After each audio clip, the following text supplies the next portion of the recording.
사실 신자분들 입장에서는 신부는 서양 무당이에요. 그 말씀이죠. 예, 그 영빨이 있어야 돼. 네. 안녕하십니까. 맥모닝 상담소입니다. 맹정순입니다. 오늘도 명동 가톨릭 회관에 계시는 가톨릭 영성심리 상담소장 홍성남 신부님을 찾아왔습니다. 신부님 예, 안녕하세요. 안녕하세요. 네. 예. 이 명동에 오니까 말이죠. 그 높은 언덕 위에 명동 성당이 있고 성모상이 있고 그러니까 왜 그 아래 사는 우리가 평화롭다 이런 느낌을 갖게 합니다. 예. 그 성당 아랫마을 같은 조면마을 같은 그런 느낌이 있어요. 근데 저는 또 개인적으로 또 명동이 좋은 게 네. 명동에서 서품을 받았고 그 김수환 추형님께 명동 성당에서 서품 받았어요. 네. 그리고 두 번째 보좌 생활을 명동에서 했어요. 1년 동안. 네. 예, 그래서 명동에 대한 어떤 그 아련한 추억이 있었는데 돌고 돌아가지고 상담소가 명동 성당 바로 밑에 또 온 거예요. 그래서 참 명동하고 인연이 깊구나 그런 생각이 들고, 명동 성당 이렇게 돌아보면은 제 어렸을 때 그런 기억들을 할 수 있어서 너무 좋죠. 그런데 요새 그 많은 분들이 좀 걱정을 하죠. 예. 그 우리가 이제 복음화율이라 그러나요? 그 신자 인구에 비해서 이제 신자 수 이런 거를 뭐 교세라고 할까, 이세라는 말이 별로 느낌이 좋은 것은 아닙니다만 어차피 우리가 이제 그 선교가 우리가 신자가 되는 순간 주어지는 임무인데 교세 감소가 뚜렷하다 이런 얘기들을 해요. 예. 그런데 뭐 분명히 원인이 있을 텐데요. 뭐 여러 가지 원인이 있는데 일단은 사람들이 종교적인 심성이 약해져서 그렇다라는 건 틀린 말이죠. 종교적인 심성은 이렇게 불안할 때는 종교적인 심성이 더 강해져요. 네. 그러니까 사람들이 물질 문명에 빠져서 교회를 멀리한다. 이거는 그냥 그건 뜬구름 잡는 소리고, 진짜 문제는 뭐냐 하면은 사람들이 답을 찾는데 네. 답을 못 주고 있는 거예요. 그러니까 강론, 저도 이제 신부님들 강론을 자주 듣는데 다 뜬구름 잡아요. 뭐 하나님은 전능하시고 사랑이시고, 그건 누구나 다 알죠. 근데 지금 나는 갈등을 겪고 있는데 갈등을 어떻게 하면 이렇게 해소할 수 있을까? 이거에 대한 답은 없어요. 그러니까 기도는 하는데 답은 얻지 못하니까 답을 주는 쪽으로 찾아갈 수밖에 없는 거죠. 그 답에 대한 문제가 1번이고, 두 번째는 종교는 초자연적인 그런 현상을 믿는 게 종교예요. 네. 초자연적인 것이 특질이어야 돼요. 만약에 종교가 이성적인 걸로만 이렇게 사목을 한다 그러면 그럼 차라리 대학을 가지 왜 뭐부터 성당을 나오겠어요. 종교는 이성이나 이런 자연적인 거 아닌 초자연적 현상 때문에 종교가 존재하는 거예요. 그건 바꿔 말하면 종교는 기적이 있어야 돼요. 영적 체험. 그러니까 그러니까 가슴이 뜨거워지는. 그렇죠. 이게 기도를 하다가 영적 체험을 하든가 성령 체험을 하든가 아니면 성지순례 가서 어떤 기적 체험을 하든가. 그러니까 신자분들이 굉장히 열심해지는 분들의 공통적인 특징이 뭐냐? 성지에 가서 성지에서 어떤 체험을 하고 오신 분들이 신앙심이 불타오르기 시작해요. 아니면은 뭐 기도 뭐 끓이시려나 아니면 이렇게 어떤 기도 뭐 몇 박 며칠 기도하는데 갔다 오신 분들이 거기서 영적 체험을 하고요.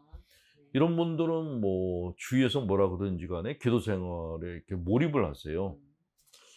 그러니까 종교가 주는 그런 어떤 초자연적인 그런 것들이 있어야지만 된다는 거죠. 근데 그런 것들이 없게 되면은 사람들이 내가 굳이 뭐 성당에 가가지고 그 현실적이지도 않은 그런 신부들의 강론을 왜 들어야 돼? 안 가요. 그러니까 오히려 유튜브를 보거나 아니면 TV에 나오는 그 토론하는 걸 보거나 아니면 책을 보거나 그런 쪽으로 빠진단 말이에요. 그 일단은 우리가 이성적인 거에서 바깥사회에 밀린다고 생각하면은 초자연적인 것에 집중하는 것이 맞다라고 생각되고, 뭐 나는 강론을 못 해요. 그 신자들 위해서 안수기도를 해줘도 돼요. 내가 여러분들에서 안수기도 해주겠다고. 능력이 된다 그러면 뭐 그 신자분들 위해서 내가 계속 기도해 드리겠다고 사실 신자분들 입장에서는 신부는 서양 무당이에요. 그 말씀이죠. 예, 그 영빨이 있어야 돼. 네. 근데 무당이 영빨은 없어. 말빨만 있고. 그럼 안 가죠. 제가 그냥 개인적인 경험인데, 제가 가끔 가는 식당이 있었어요. 근데 그 식당 주인 아주머니가, 거기가 이제 세를 들었어요. 이 집주인이 나가라 그런데요. 그 저한테 오시더니 그러는 거예요. 제가 어떻게 하면 좋을지 모르겠다고. 저를 위해서 기도해달라고. 그리고는 이제 그 집이 지방에 있어서 이제 못 갔어요. 한참 못 가다가 근래 이제 그 근처를 가게 됐는데 얘기를 들었더니 그 집에서 나와서 식당이 다른 곳에 개업을 했는데 엄청 커졌대요. 손님도 배로 생기고 직원들도 엄청 생겼다고. 근데 사장 자매님이 저한테 고맙다고, 기도해줘서 고맙다고 그러시더래요. 아니, 물론 기도는 했죠. 그렇지만 그 결과는 하나님께서 주신 건데, 어쨌건 신자분들이 그런 체험을 하시면은 신앙심이 생기고 당연히 나오죠. 그러니까 어떤 신부님이 진단만 농담만을 그랬는데, 내가 가게만 들어가면 손님들이 그때부터 막 들어와. 이렇게 얘기하는 분이 있어요. 그 실제 가게 주인들이, 신부님만 오시면은 손님이 와요. 이렇게 복덩어리 사제들이 있으면은 당연히 신자들이 몰리죠. 그럼 복 많은 그런 사제들 옛날에 성인이라고 그랬잖아요. 그 성인의 이름으로 기도하면은 모든 게 이루어진다라는 그런 신심 때문에 가톨릭 신자들이 굉장히 많았었는데 지금은 그게 굉장히 많이 약화된 거예요. 그러니까 이성적인 걸 강조하다 보니까 그런 신심은 이렇게 무속행위처럼 이렇게 여기는 그런 게 생겨가지고 좀 그게 아쉽죠. 그러니까 사람들은 아무리 공부를 많이 해도 마음 안에서는 불안감이 있기 때문에 뭔가 무속적인 거를 자꾸 갈구하게 돼요. 뭐 제가 아는 검사분한테 얘기 들었는데 우리나라에서 점을 제일 많이 보는 그 직종이 검사라. 그 머리 좋은 사람들인데, 근데 세상 사람들 머리로는 자기들 머리를 따라갈 사람이 없다고 싶은데 자기 앞날에 대해서는 자기 머리로도 안 되니까 점집을 찾는다는 거예요. 근데 그런 심리는 검사들만 그런 게 아니라 일반 사람들도 똑같거든요. 그러니까 정말 모든 걸 다 하나님께 맡기고 그냥 어떤 일이든지 다 감수하겠다라는 거는 그거는 신부나 수도자들이나 가능한 거고 가족이 딸리고 먹고 살 그런 딸린 게 많은 사람들은 그렇게 편한 마음 갖는 게 어렵죠. 그러니까 당연히 어떻게 살 것인지에 대해서 불안한 마음 갖고 답을 갖고 싶어 하니까 그에 대해서 교회가 작은 체험을 주든가 작은 기적을 주든가 아니면 작은 답을 주든가 뭔가 반응을 보여야 된다라고 생각하는데 뭔가 지금은 교회하고 신자들 사이가 좀 괴리감이 있다라는 느낌이 드는 거예요. 그러니까 뭐라고 기름같이 따로 놀고 있다라는 그런 느낌이 드는 거예요. 그게 아쉽고 또 하나는 우리는 교세 감소가 되고 있는데 사이비 종교는 신도가 늘고 있어요. 그 이유가 뭘까요? 즉답이 나오나요? 맨투맨. 성당은 가도 신부 얼굴 보기도 힘들어. 그냥 그 무리 속에 한 사람이 있는 거죠. 근데 그런 사이비 단체에 가면은 1대1 만남이 되고 심지어 신천지는 1대10으로 만나줘요. 안 빠질 수가 없어요. 제가 그 사이비 종교에 들어갔던 사람이 증언하는 얘기를 영상으로 본 적이 있는데 왜 안 나오냐 그랬더니 교리가 잘못된 건 아는데 여기서 이렇게 잘해주는데 나가면은 나한테 이렇게 잘해줄 사람이 없다는 거예요. 그래서 거기 있다고. 성당은 와도 인사하는 사람이 없어요. 미사할 때 쳐다도 안 보다가 평화 인사할 때 갑자기 쳐다보고 끝나고 난 다음에는 뭐 닭게 쳐다보듯이 쳐다도 안 봐. 인사 안 해. 그러니까 가톨릭 교회는 그야말로 냉랭하게 이럴 데 없어요. 지들끼리 아는 놈들끼리만 인사하지 모르는 사람한테는 눈길도 안 줘. 그래놓고 교세 감세래. 이건 말이 안 되는 거예요. 사람들이 제일 먼저 원하는 거는 내가 왔을 땐 나를 보고 반겨주고 관심 가져주는 거거든요. 근데 처음부터 그게 없어. 그러니까 개신교에서는 뭐 나오라고 끌어당기는데 가톨릭은 나와도 아무도 얘기를 안 걸어요. 뭐 그게 좋다는 사람도 있긴 있습니다. 그냥 그게 편한 사람들은 명동에 다 오는 거예요, 명동에. 네, 근데 네. 지역번당 같은 경우는 지역 특색이 있는데 지역번당도 똑같이 한다 그러면 당연히 사람들이 안 가죠. 그래서 이런 개인 대 개인의 관계 맺기가 소홀한 것이 결국 교세 감소의 원인이 되지 않았나. 특히 외로움이 심한 사람들 같은 네. 경우에는 네. 그러니까 사이비 종교에 갈 수밖에 없다라는 거죠. 네. 예, 그런 면에서 어떻게 보면 그냥 본당 신부들이 사실 이렇게 수백 명이나 되는 신자들을 다 케어한다는 게 그게 쉽진 않거든요. 체력 소모도 많고 본당 일이 또 되게 많아요. 신자가 많으나 적으나 일은 똑같이 많아요. 그러니까 단체마다 다니고 뭐 하다 보면은 정말 개인을 만나기가 힘든데 그럴 경우에는 본당 신부가 다 하지 못한다고 하더라도 대신 그런 역할을 할 수 있는 사람이 있어야 되지 않을까. 뭐 구반장들이 있다고 하는데 구반장들도 바빠요. 그러면은 그렇게 오는 사람들 갖다 맞아주는 일을 하는 누군가 있어야 되지 않나. 사무장도 바빠요. 사무원도 바쁘고. 다 바쁘군요. 그렇죠. 왔을 때 그런 신자분들만 전담해서 맞아주는 그런 사람들이 필요하지 않나? 레지오 마리아가 하고 있다 그러는데 레지오 마리아는 정해진 활동만 하거든요. 그래서 처음 온 사람들한테 가볍게 인사해주고 어떻게 오셨냐고 물어봐주는 그런 어떤 조직?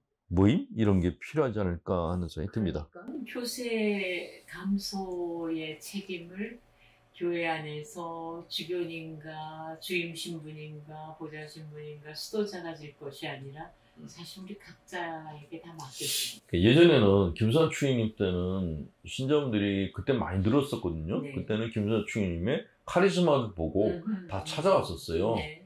근데 지금은 그런 시대가 지난 거예요. 네. 이제는 다 누군가의 카리스마를 보고 가는 게 아니라 누군가가 나한테 눈길을 주느냐를 보고 가는 거예요.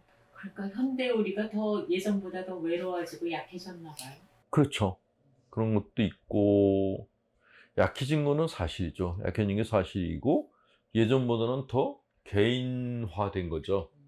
그러니까 예전에는 여러 사람이 같이 하는 거에 다 가려고 그랬는데 지금은 뭐 해라 그러면 피곤하다 그래요. 안 가려고 그래요. 그러면서도 또 내게 필요한 관심이 그렇죠. 있어야 하고. 나 중심으로 이제 바뀌어 네. 간 네, 거죠. 네, 네. 그러니까 내가 여기 있을 테니까 니네가 나한테 관심 갖고 나를 불러봐 하는 게 지금 이제 세대들이니까. 그러니까 그러면 당연히 성당에서 가는 게 맞죠. 찾아가는 게. 근데 찾아온 사람도 맞아주지 않으니까 이거는 좀 그렇다라는 생각이 들고 그 딜레마 중에 하나가 성당에 찾아오지 않는데 찾아오는 사람들이 있어요. 네. 주차. 주차하겠다고? 성당 부지에? 그렇죠. 예, 분명히 와서 차를 세웠거든요. 성당 안에 들어왔거든요. 네. 근데 성당에서는 외부 주차를 금지시켜요. 그렇죠. 그리고 선교 활동을 나가요. 그 동네 사람인데. 그러니까 이게 참 본당 신부들한테 딜레마인 거예요. 제 발로 차를 갖고 와가지고 주차를 해서 성당에다 차를 세워놨으니까 성당 안에 들어왔으니까 가능성이 있는데 근데 외부 주차예요. 이게 선교 대상일까요? 쫓아내야 될 대상일까요? 제가 주차장 갈 때마다 외부 주차 금지 볼 때마다 야, 본당 신부들이 딜레마겠다. 이게 제 발로 온 사람들인데 쫓아내고 또 쫓아내는 사람을 찾아가서 선교를 한다는 게 이게 진짜 딜레마겠다라는 생각이 드는데 어쨌건 성당은 사람들이 찾아오도록끔 하는 게 맞다고 생각되고. 그래서 누구는 아주 냉소적으로 이런 얘기도 하더라고요. 그럼 뭐 함께 사는 세상이라고 하지만 따지고 보면 함께 가자 우리끼리 아니냐. 그것이 그쵸. 바로 우리의 모순을. 그러니까 이게 뭐 그러니까 선교를 하자 그러는데 그러니까 선교는 대상을 만났을 때는 반가운데 이 사람이 다른 목적으로 들어온 거는 불편한 거예요. 그렇죠. 그러니까 이게 참 딜레마라는 네, 거죠. 그렇습니다. 본당 신부들 입장에서는. 네. 그러니까 제가 본당 신부여도 저도 그랬거든요. 그럴 이렇게 것 같아요. 신자 가는 사람이 와서 주차를 네, 하면은 네. 괜히 인상이 써지는 거예요. 네. 그래서 근데 가끔은 이제 제 발로 와서 어떻게 하면 영세 받을까요? 그러면은 인상 쓰다가 얼굴이 또 확 변하는 거예요. 하여간 참 본당 신부님들은 참 딜레마가 많고 곤욕 치를 때도 많고. 근데 어쨌건 지급 사람들은 맨투맨으로 관심 가져주지 않으면은 안 온다는 거죠. 또 관심이 지나치면 성가시다 그러고. 그렇죠. 그 미묘한 그 틈을 어떻게? 제일 좋은 거는 그냥 성당에 있는 성모상에서 눈물만 나면 돼. 기적이 필요한 거군요, 우리 세대에. 기적이 일어나면은 그냥 다 모여와요. 네, 우리 세대가 기적을 요구한다. 그 예수님 말씀도 생각나는 요나의 기적을 필요로 하는가. 기적이 필요한 시대죠. 네, 근데 우리 모두가 외롭다고 하면서 가슴 뜨거워질 어떤 일을 기다리고 있는 것 같습니다. 그런데 교세감소의 원인이 진짜 교회의 어떤 지도층에만 있는 것이 아니라 우리 모두의 책임이라는 것을. 주인님들 탓할 때가 아니고 일단은 사목자들이 신자분들한테 카리스마를 보여줘야 되거든요.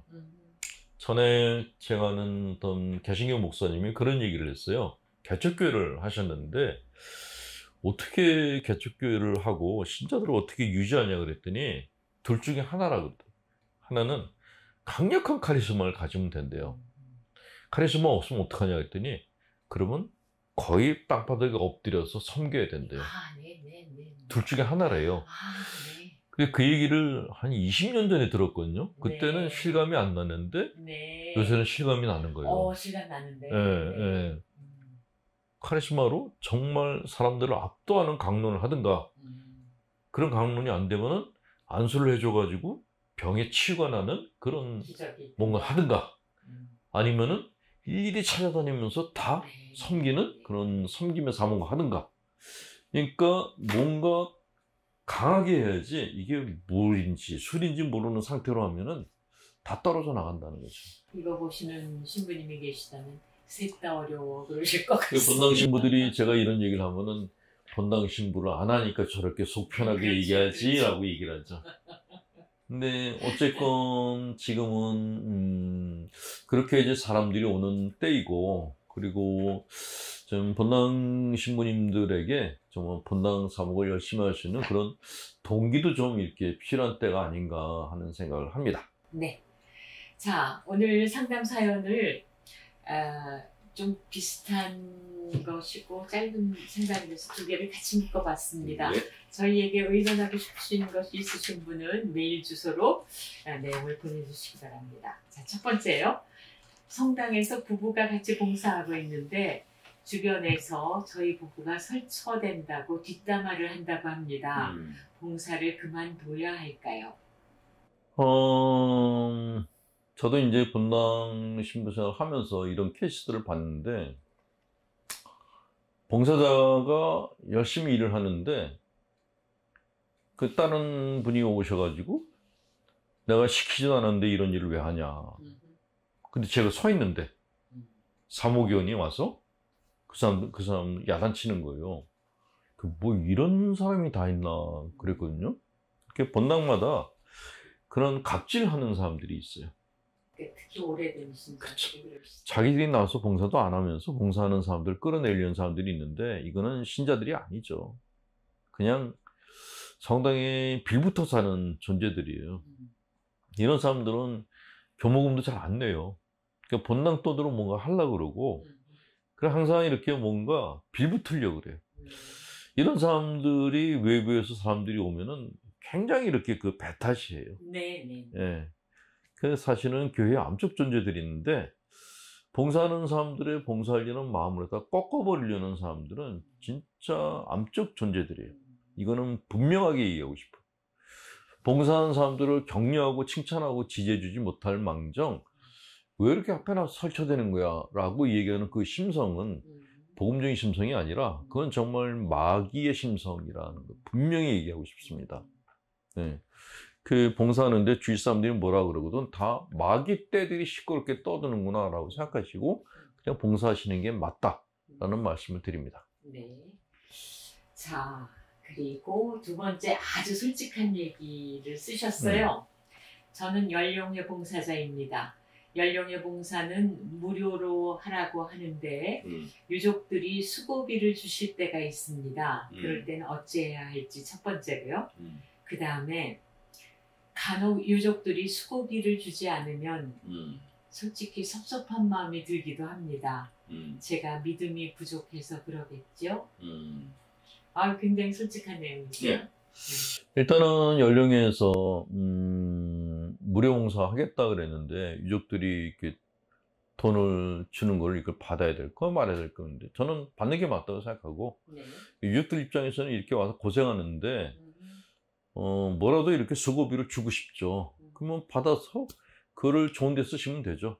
고생했던 분들, 연령회원들 뭐 식사를 사드리든가 아니면은 모아서 뭐 더 어렵게 사는 사람들한테 이렇게 보탬이 되는 그런 도움을 주든가 하시면 될 것 같고 저는 일단 유족들이 수고비 주는 거는 받는 게 맞다고 생각해요. 근데 성당에 따라서는 신부님 지침에 따라서 그거를 못 받도록 아, 그게 수고비를 유족들이 자발적으로 주는 건 괜찮은데 이쪽에서 수고비를 내야 되지 않겠냐고 이렇게 얘기를 흘리는 경우들도 있어요. 그렇죠. 예, 그런 거를 막기 위해서 그렇죠. 아예 받지 말라 네, 그러는데 네. 그래도 유족들이 주는 거는 그냥 받는 게 맞다고 생각되고 그 그런데 대신 그거를 투명하게 운영해야죠. 당연하죠. 투명하게 어디에서 얼마 받았고 어떻게 음, 썼고 투명하게 한다면은 받는 게 낫다고 생각되고요. 예, 그 두 번째 어떤 집에서는 안 주더라. 섭섭하다. 아, 인간적으로 그렇게 이거는 뭐 사람이기 때문에 그런 마음이 드는 건 당연하고요. 그리고 그 연령회 회원들이 진짜 열심히 해요. 네. 시신 수습하고 그렇죠. 3일 내내 가서 네. 뭐 연도 맞춰주고 장지까지 따라가지고 그러는데 그렇게 봉사한 분들이 무료 봉사니까 우리는 뭐 한 푼도 못 주겠다? 이 유족들이 싸가지가 없는 거죠. 내가 돌아가신 고인에 대해서 이렇게 예를 갖춰주는 사람이 자기네 친척 중에 누가 있겠어요? 없어요. 자녀들도 멀리 계신 안 하죠. 그러니까 연령의 회원들은 정말 저는 볼 때 진짜 이 사람들은 이분들은 성인이구나 하는 그런 생각이 맞습니다. 들 정도인데 그런 분들을 그냥 허드렛 일을 하는 사람 취급을 하고 정말 뭐 그냥 지들이 좋아서 하는 건데 뭐 내가 돈 줄 필요가 뭐가 있어? 그런 유족들이 정말 싸가지가 없는 거예요. 예.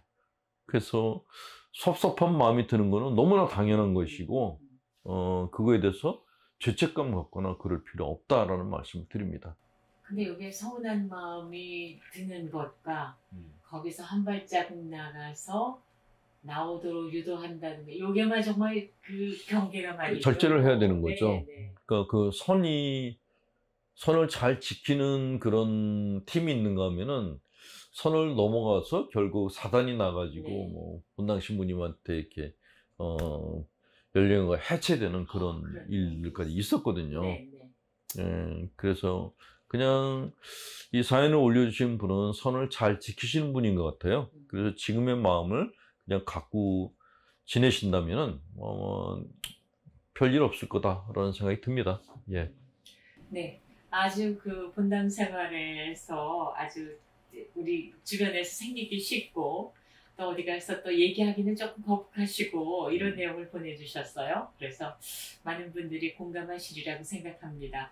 맥모닝 상담소에 여러분의 이런 자그마한 일들 또 큰 일들 의논해 주시면 신부님의 답변을 들으시고 레조 마리아 같이 처음부터 아예 형과는 아예 이렇게 관계를 안 맺는다고 교본에 딱 명시가 돼 있으면은 그런 경우는 괜찮죠. 레조 단원들도 그런 거에 대해서는 이렇게 아예 처음부터 안 받고 이제 봉사활동 하니까 괜찮은데 연령회는 이게 케이스마다 다르거든요. 그렇죠.